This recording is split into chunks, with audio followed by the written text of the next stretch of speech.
All right, more All-Star Game content. We're at the Violent Gentleman pop-up at Lids in Union Station in Toronto, Ontario, Canada, North America, world. We're here with Cam, a.k.a. NoSleeves Gaming, a.k.a. the only person dressed better than Rasmus Dahlin this weekend. You came in and you said, I'm Cam, and I said, no, you're handsome. You look great. That's exactly what you said. That was very nice. I love getting my tires pumped early on in the morning. You have he's doing, you know what he's doing? Did you, or were you there for the Tate McRae thing yesterday? When she came in? She walks into the media room. Yeah. Glasses on. Hardest picture ever, by the way. Insane. Doesn't say a word. Just didn't say a word, just like kind of gave a couple of looks.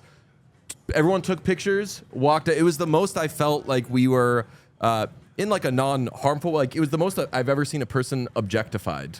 They walked. Nobody asked her how she was. They just were like, picture. She walked in, everybody turned, they ran to like the red carpet section that they had. They all just took pictures. Nobody said a single word, and then they're like, all right. And then she turned around and walked out. It's her weekend.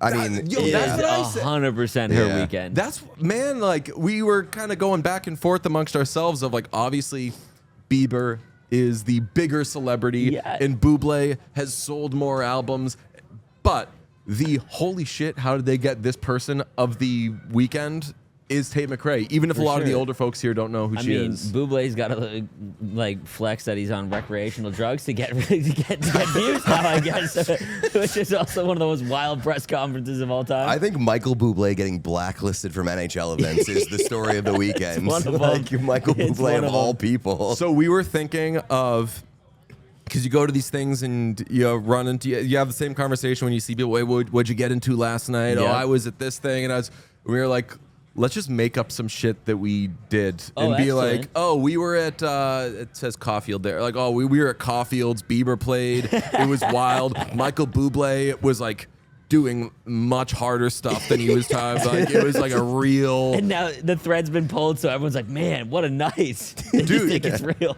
I feel like the cat can be out of the bag now. We were supposed to have Bublé this weekend. Yeah. It hasn't happened. They've kind of gone radio silence on us, which is fine, but we wanted to like spread more rumors about him now that like the drug thing is out there. We could say, we wanted to be like, yo, can we just like tell the internet that you peed your pants during like the All-Star draft? 100%. And you'd be like, oh yeah, like my buddies do that all the time. That's what we do. I'm in the fantasy league. I'm in the Star is Born. Yeah. He didn't have the yellow jerseys though, so it didn't really. He didn't have the piss jersey, man. No, that's right. They gave that to red Tate. team. Yeah, he had the red team. So, yeah, I mean, what was your first exposure to Tate McRae? Like, when did you find out about Tate McRae? Man, so I'm like I love just scrolling TikTok. I don't know why. And I'm just like one of those guys that gets like zombied while they're on it. And like a year and a half ago, she had like a couple like sad songs. And I like any genre of music. I honestly love any genre of music. I was like, okay, it's kind of a banger. And that was like the only song. I got it on Spotify. It's in my list, whatever, for like the last year. And then she just kind of exploded. And then like Greedy comes out. She's got the hockey equipment. And it's like in Canada, they just run with that, right? Yeah. So, no, she's actually extremely impressive. And like this weekend just kind of like personifies like her rise to fame, which is crazy. What Pete says all the time, like what a time for us to finally be starting a hockey show, because all these things are happening. The only topics we've really had on our show are the Oilers, the people who cover the Oilers, and Tate McCrae. Big Gene Principe fan. Oh, huge Principe fan. And we did not know who Tate McCrae was before all this. No. It just like, I think we got maybe a tweet that was like, the picture of the Think Later cover was like, you guys should talk about this. With the goalie pads. Yeah, like day 2 of the podcast was when she like released the album cover. And we're like, I guess we'll talk about this. And I shit you not, we emailed her people just some questions, doing our journalistic research. Just like, hey, we'd love to have her on, talk about the pads, all this. And they were like, you said you're a hockey show? Get this. Tate loves hockey. We should absolutely get her on. That sounds great. And like a week later, Greedy had a bajillion streams, and they were like, "Oh, by the way, she's like on Fallon and we're stuff. gonna right." They were like, "We'll be nice and tell you like you can keep sending us emails and stuff." Maybe that's not happening anymore. After you didn't get the wave or the high in the media room and just had to get the picture on the red carpet, that was pretty much it. She did look at me. What That's if she looked at me? She had glasses on. She looked at everybody. Everybody can do the. You know what she had eyes for? Who? Sharky. Oh my God, we did want to Hardest talk picture about of all this. time. Yeah, they were spotted canoodling. I got to be honest with you. So in this like industry, I've met a bunch of mascots for whatever reason. They're always the social media people and whatnot. And I feel very weird because when you are around a mascot, you feel like you can't talk to them, but you know that there's a real person in there. Yeah. And it's like Santa Claus for adults. So like I can only imagine he's like, I'm gonna go for this. And he just like leans in and has the mouth in her head. It's so funny. And knowing the mascots, the NHL mascot like fraternity. Oh, it's wild. They're wild. They take themselves very seriously. Yeah, No offense to the They mascots. take themselves very seriously, and they like party pretty hard. Shout out NJ Devil. He is like one of the first people I met when I was like doing like content for the video game stuff, and he's really into it for the Devils. He's awesome. Also, why do most of them have like abs? You know, Yes, the I Oilers know. one had it too. I didn't even realize that because NJ Devil, I was like, oh, he's the most He's got jacked a mascot. six-pack, He has like a stitched in six-pack. When we did the All-Star game last year, they were all on a boat, and they were like ripping off the jerseys, and they were shredded. It's I was gritty, like, like, who, just why? Who is this for? You don't ever see this. The mascots are like the a cappella groups Yo, of 100%. like professional sports, where it's like I assume that the athletes and like those are the crazy ones, Yep. and then you got these nice fun things, and it's Oh, like, no, it's oh like band boy, camp. you don't want to see them cut loose, No, man. They're man, gonna it's do like some band shit camp. Yeah, that you would band camp never. is a good comparison. Yeah. It's like the Very like the sexually nerds. active. They're all fucking each other. Last night, me and Pete, when the Sharks and the Bruins mascot comes up, they're just swarmed by kids. We're like, we got to get a picture of this. So we Bullying kids get them out of the way. Get them out of the way. We need it. It was like herding cats, trying to get both of them to be like, hey, pay attention to us. We did make the observation that Sharky is a bad mascot for taking pictures like straight on because the mouth Hardest is thing. open. Yeah, you can't even see his eyes. And it's just like the black hole for like the face He's got to take a inside the 2D mouth. shot where he's got to like turn his head sideways Yeah. in every picture. But it is designed pretty well for swallowing Tate McRae's entire head. 100%. I did Bailey like Yep. sought me out as though we were friends, which was nice. He was Love like that. walking, had like stuff to do, and I was walking straight, and he like cut in towards me and like dapped me up. Let's Well, go. And I was like, "Oh, hey, Bailey!" But like, there weren't like cameras or anything. Like, it was truly like The hey, I'd unsettling like to make thing. friends with this person. The unsettling thing about mascots is that you could know them and they could know you, but there's They a can't person talk. inside the They can't mascot talk. That's the costume. weird- that weirdest was part. that was like Alexander Georgiev in there, and he was like, "I heard what you fucking said." Yo, did you? Okay, once there's a lot about the skills competition, but there's something I saw online afterwards that Georgiev going for pochecks in the shootout is like a wild thing because if you take someone's skates. Like that was like he I wanted love that it. 100 grand. He was like, I'm not supposed to be here, but I'm gonna be He's here. like, I motherfucker, respect I got it. like an 897 save percentage. I am doing whatever it takes to get 100 grand. Thank Denzel you. Washington voice. I'm leaving with a 900. Oh yeah, absolutely, absolutely. Yes. It was a really jarring realization and discovery when I found out at some point that I went to college with the New Jersey Devils mascot. Oh really? The man inside, yes. Really? Yeah, So found that out afterwards. The man inside. Are you Tobias Funke for Arrested Development fans? What? He has a book called The Man Inside Me. It's a great reference. Thank you. Rest in peace, Carl Weathers. Everybody Hell very yeah. sad.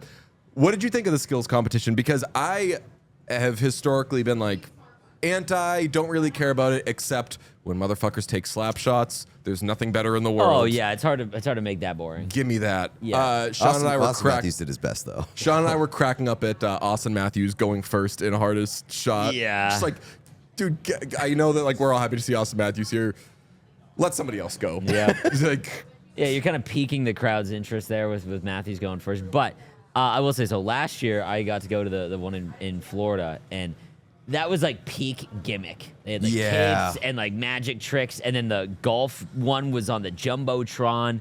And I read a bunch of articles that like McDade was like, this gotta change. So he was like spearheading this. Like he's like, we got to figure this out if we're gonna bring us all here. And we're gonna put on a show or whatever. So last night, me and my old man, we put a $100 friendly wager on Barzal, and because the odds were like plus 1,000, I was like, I think he's gonna have a good shot at fastest skater and the puck handling. I was like, as long as he gets into the final 8. Whatever. And going into the final event, he was second place, and if he would have won or McDavid came to third, would have been a nice little $1,000 right there. I thought that the format was good. I think that it needs So some tweaking. I thought it needs some tweaking. I but found like, it way too long. yeah, I mean, it was like 3 hours long. he checked the time at one point. He was like, It's like 9:30 US. What are we doing here? 3 hours for a skills competition. It should be no more than 2 hours. You're right though. Like the one in Florida last year was horrible. Yeah. Like it was way worse to be in the building for that than it was to watch on TV because you were in the building, like they were in the middle of the skills competition. Then they would go to the Jumbotron for like a half an hour segment for an event that was pre-taped, and it would just take the entire air out of the building. And that one was also like 3 hours. 45 minutes away too. Yes. Like, speaking of the building, I want to reopen the conversation of whether or not Toronto is a hockey town. Sorry, I just said Toronto like Charles Barkley. Toronto. Because man, that event last night was peak. A bunch of rich people got tickets and forgot they even had them. Brother, that's because half the place was empty. Well, welcome to Toronto, pal. You want to experience like a crazy like hockey experience as a fan? 300 level in the playoffs is like. Because anyone that can get I went to game one with my dad last year, and the prices are just absolutely insane. And the 300 level are just like the fans, and it is a wild scene up there. But the bottom bowl is very corporate. Obviously, I feel like the same thing kind of in New York. But because Toronto is like the biggest hockey town, I think. But like. You would think though the demand for those playoff games would be more because there's only two of them. Because they're up in the club level, and then they make their way down afterwards. It's a lot. Like you're gonna get there. Yeah. You know. The corporate level in New York, though, like Tate McRae, and you're gonna be in the corporate bowl seats, 100%. The corporate level in New York, though, like the corporate New Yorkers are still assholes. Yeah. So they're like still loud and they still like scream at the Rangers. Oh yeah, look, I've been in like suites at Madison Square Garden where people are like get kicked out levels of screaming at players. It's funny because like I feel like I remember the awards they have when people get up just because where the players sit, like in that front row where the camera shot is, they'll get fillers. Right, there's just a few, like there's not a ton because it's mostly when the players got to leave or whatever. And for the camera shot, man, I feel like Toronto needs to hire $10 an hour, and you can go watch the first 5 minutes of every game, and you just go down, and then when the person comes, the corporate person comes, wants their seats, like, hey, back up there. I would take that job. That's not a bad. You know what I mean? Like $10 an hour. I don't know if you're in the game. Like I don't know what the fee would be, but I don't know. I think that might be a good idea. On the skills competition thing, I very much appreciate the Nikita Kucherov conversation and loved it and thought that everything that he wasn't doing was funny. It does make us overlook Leon Draisaitl in the passing thing because he was just like, I'm better than all these idiots here. So I'll do it during games. They knew something because again, I put some money on Barzal and I figured that he's like a replacement and he's gonna go. I just anyone that was in the fastest skater, I was like, okay, they're gonna be ramped up. That was the good strategy that you had. It was like there's only a certain number of guys. There was only 5 that got points every event, and this fast skater only had 5, so you're guaranteed even if you came last. It's a good strategy. So, and I just wanted to make the last round, but Draisaitl was like plus 1400. He had the worst odds. That's what Pete told me. Which he told me that. Very surprising. I don't know why. They knew something. Well, they were right. Yeah, no. Somebody from Vegas went out with Leon Draisaitl on Friday on Thursday night, and they were like, he had a good time last night. I got to raise a point brought up by Mark Lazarus, who said he was like, Draisaitl is underrated hot. And initially, I was struck by. I was like, do people think that he's not? I was like, I think he's stunning. Yeah, I met him at a media tour, and we played some NHL 24. He was the last person in, so like I was so nervous. I'd meet like 30 different NHLers, and he was the last one to come in. Very well put together. So I agree with you. He looked amazing on the media night, but I think maybe to Mark's point, he doesn't dress super loud, but he dresses like. Very classy, like very classy, sharp. Sharp is a good amazing way to put it. suit. He had a sweater on underneath. Very good look for him.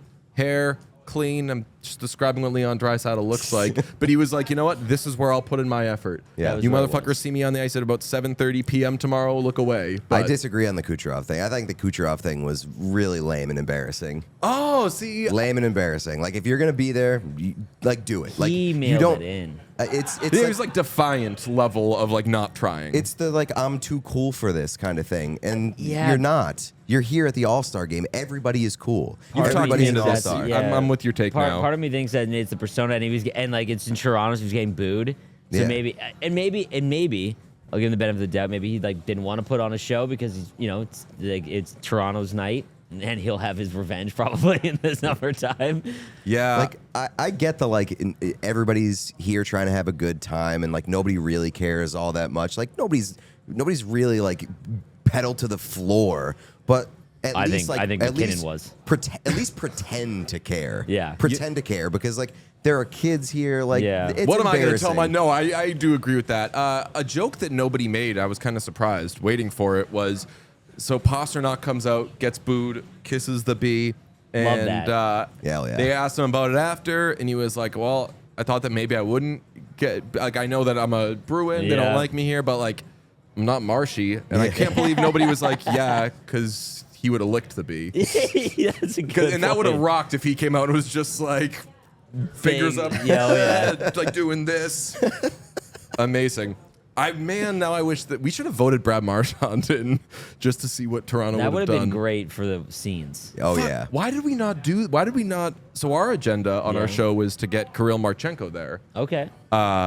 His agenda did not win. No. The Alexander Georgiev agenda somehow did. So confusing Who to me knew? on that But one. we should have pushed for which representatives would Leafs fans hate the most and True. send them all there.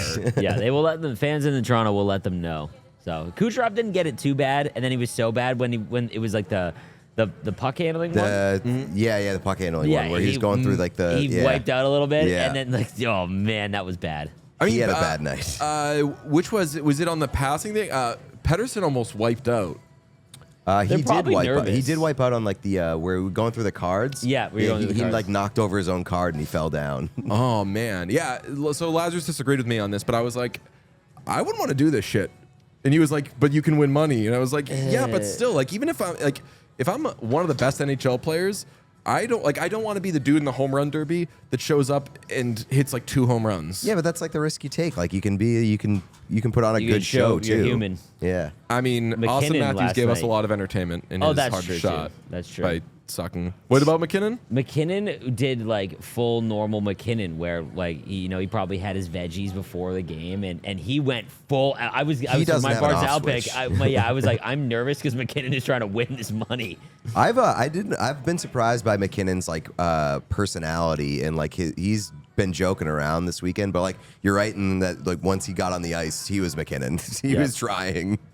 People, by the way, that were at the McKinnon press conference on Media Day when they saw what my question was for. So we had to ask him a question to put in a silly video we were making about Frank Vetrano. Okay, And it just sounded like the dumbest, lamest, like least creative question. Okay. And it was just like a bunch of like eye rolls and giggles of like, cool question, man. And I was seeing on Twitter yesterday, if like once that video was out there, people were like, oh, that's why that was being asked. What's your thoughts on how they did the last pick? Hated it. Absolutely hated it. Liked how it ended up working out for our crazy video. I was afraid the Ducks might be like a little mad or offended because we were obviously we're not trying to do Frank Vetrano dirty. If you didn't see, we did a video where the bit was we were wondering whether he'd get drafted, and he's like, idiots. Everybody here gets drafted. But then we didn't know the fucking envelope thing. I was standing with Pete watching it, and we were both like, what the fuck are they like? I was This rattled. is so lame. Yeah, And- I mean, like number one, you can bet on who gets drafted That's what you're last. saying. That's crazy. I don't know what the I resolution guess. was there, but also like to do that and like as a means to protect a player's feelings. If you're the last pick in the NHL All-Star draft, you're still an All-Star. You lean into it, like right? Kessel. Yeah, That's right. like that's a It's memorable entertainment. moment. Yeah, so that was super lame. Yeah, And, didn't like I it think at the all. big takeaway from this, like the last pick, culturally, socially, and everything, like People is root for that Alexander person. Georgiev. Oh, yeah, like, yeah, everyone's yeah, gonna, like yeah, when yeah. people I know where look you're going back with on that. this All-Star Yeah, game, right. they're gonna be like, and Alexander Georgiev was there, and he actually won a thing. He Good won for that 100 guy. grand. He won 100 grand. I was listening to another show. The Cujo was on, and he was talking about his time back in 2000 at the All-Star game, and he was talking about how man, he was rattled that the goalies couldn't win a lot, because the players got a shot at $1 million. He said, why not the goalies? He's like, you see any players talking and whispering to a goalie? He's like, they're offering money up to let everything in. And I was like, that's a great point. But then when they came out, I didn't know I don't know if this was changed or what, because I had no idea leading up to the event that the goalies that came out for that event had a shot at $100,000. Like, I was like, that's a great idea because now they're going to try. And Talbot, like, he was the first one, and he was like, oh, man, he was all into it. And I did see that you can't pick the goalie on your team. Yep. Like so McCarr couldn't have picked Georgiev, say. Shout out to Barzal taking Shesterkin. That was a ballsy move and rough for my pick, but I love that. I love that. I haven't thought about Cujo in a million years, and now I'm like, damn, he's here. Amazing. Yep. Get him on the Pod King. Just get Felix Potvin. Just get all the legends. Hell yeah. Absolutely. You think Dominic Hasek's ever done a podcast? I don't know. He's my white whale for the podcast now. Okay, sounds good. Absolute legend. Ask him about Adam Fantilli's air fryer. Yes, if he knows. Stuff like that. I meant to bring up when the goalies came out before that event, like to stretch out. It was so funny. It was like 2 hours into like the skills event, and they all just file out and like in front of everybody. I was like, this reminds me of like a brothel when they bring out the menu. They all just come out and lined up, and we're like stretching. It was like, this is so weird. In the draft, I don't know why it made me laugh so hard. The benches were like just too tall. So the players' skates were just reaching, and the whole time they don't stand still. Like they're professional athletes, they want to go, and the whole time watching them sitting there get drafted, where they're like going like this, and that just looks so fun. It looks like a bunch of little kids. The entirety of the thing, it looked like me interviewing the Blue Jackets players because they had that awkwardly high bench, and my feet were like this. It looked very stupid. I think that respect to ESPN, I think that ESPN probably had its fingerprints all over that sort of layout. Yeah. But I will say, and I love that, we've talked a lot about the All-Star jerseys this year and how a lot of the elements are like thoughtfully stupid. So like it's all very creative and it looks good together. A stupid layout and presentation for the All-Star draft actually maybe kind of fit in with the whole vibe of it this weekend. But Cam, what a guest. Thanks for having me on, Unbelievable guys. hangs. Please come back with us at some point. Anytime. You are our speed, and I mean you're McCrae with the shades. Absolutely. Legend. You'll have to come back when the Sharks win the Celebrini draft. I will be more nervous for that night than I was Game 6 against Pittsburgh, probably. Like that is probably going to be. I was really nervous for the Bedard draft, but man, this year. It's been a tough watch, and we knew it from the beginning, and it's gonna be tough to see how that last pick goes. Dude, remember like late November though? That like they were good. They were good for like a week and a half. I put them on almost in the hunt watch. It's so painful because every time they win, it's like, what do you do? They just won 2 in a row, right, going into the All-Star break, and now that Chicago's behind them, and nobody wants to see Chicago win that draft. Let me tell you though. Don't sleep on a healthy Quinny. Though that hip gets good, that's true. He's gonna be showing the boys all the moves. We've been trying to will Macklin Celebrini to the Sharks because we want the BU triumvirate to be there. 100%. That would be amazing. Will Smith was awesome to meet too. He's a great kid. I can't wait to see him. Will Smith does seem like a good hand. Never met him. I haven't heard a prospect praised so universally as like a kid as I have Will Smith. Everyone who's come across him loves him. So big Tate McRae fan as well. Is he? Well, they did Margot Robbie, Sydney Sweeney, or Tate McRae, and like you got to pick. You got to order him. He like before You're ordering the women. That's what it wasn't me. It was on the podcast that he was on before they even finished the names. He was like Tate McRae #1. Didn't he invite her out to a game?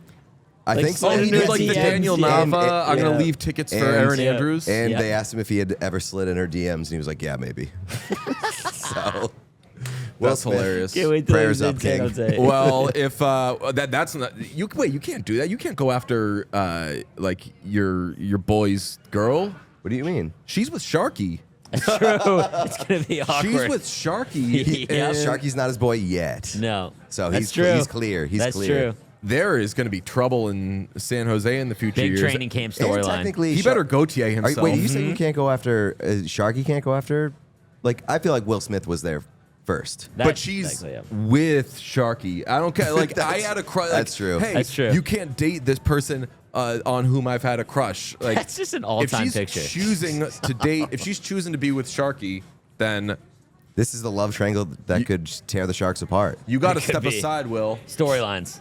This Will is Smith needs to be traded. I loved it for a second. We were like, what if the Sharks got Mac and Cell breed? That could be a fun to like cut to 5 seconds later. Do you think that Sharky's relationship with Tate McCrae is going to mess up Will Smith's career? Chikov is now a shark. Yes. Yes. Shark. All right, Cam, you're the best. We're going to have you on again. Thanks, if you'll buddy. ever join us after this conversation. Anytime, buddy. You rock. Anytime. Thank you, guys. We all silly like the mayor.